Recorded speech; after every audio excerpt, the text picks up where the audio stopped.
get so torn up. Welcome to Cumberland.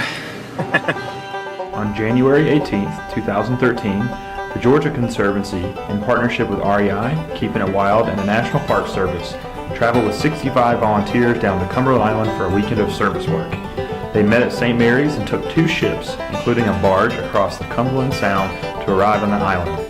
The group split into campers, backpackers, and dorm residents, and on Saturday spread across the island to scrub buildings, clean beaches, and clear trails. Came over Friday afternoon and ate, set up our camp, and then yesterday we walked the trails. We went about 8.2 miles. We had a lot of work. The trail needed a lot of work on the end so people could get through without getting hung up. Our 65 volunteers split into 6 groups and spread across the island. Our trail volunteers walked over 30 miles, clearing logs, cutting palmetto branches, and clearing trail for hikers and backpackers. The Windex Wizards undertook the task of cleaning and restoring 5 different historical buildings, while our family service group hiked the beach, walking against the wind while picking up trash. It was a record-breaking weekend of service work on Cumberland Island for the National Park Service, Keeping It Wild, and the Georgia Conservancy.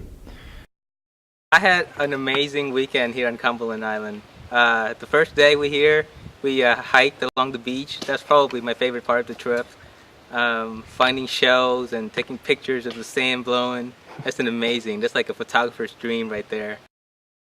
My favorite part of this weekend probably had to be hiking the 7 miles we did yesterday and doing trail maintenance.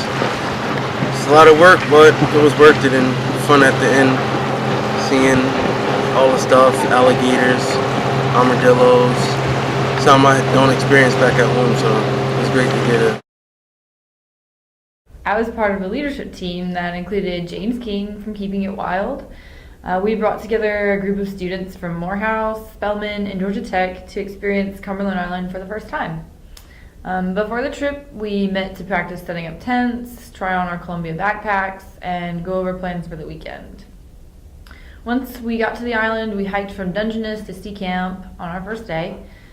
Sea Camp is the most beautiful campground. We got to camp out under live oaks, and we were really close to the beach.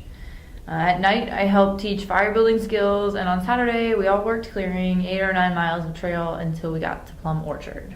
What was your favorite part? Breakfast or the whole thing? The whole thing so far. Breakfast. Just checking. No, like hanging in the trees and stuff. Yeah. Playing with the lights on the shore. That was really fun.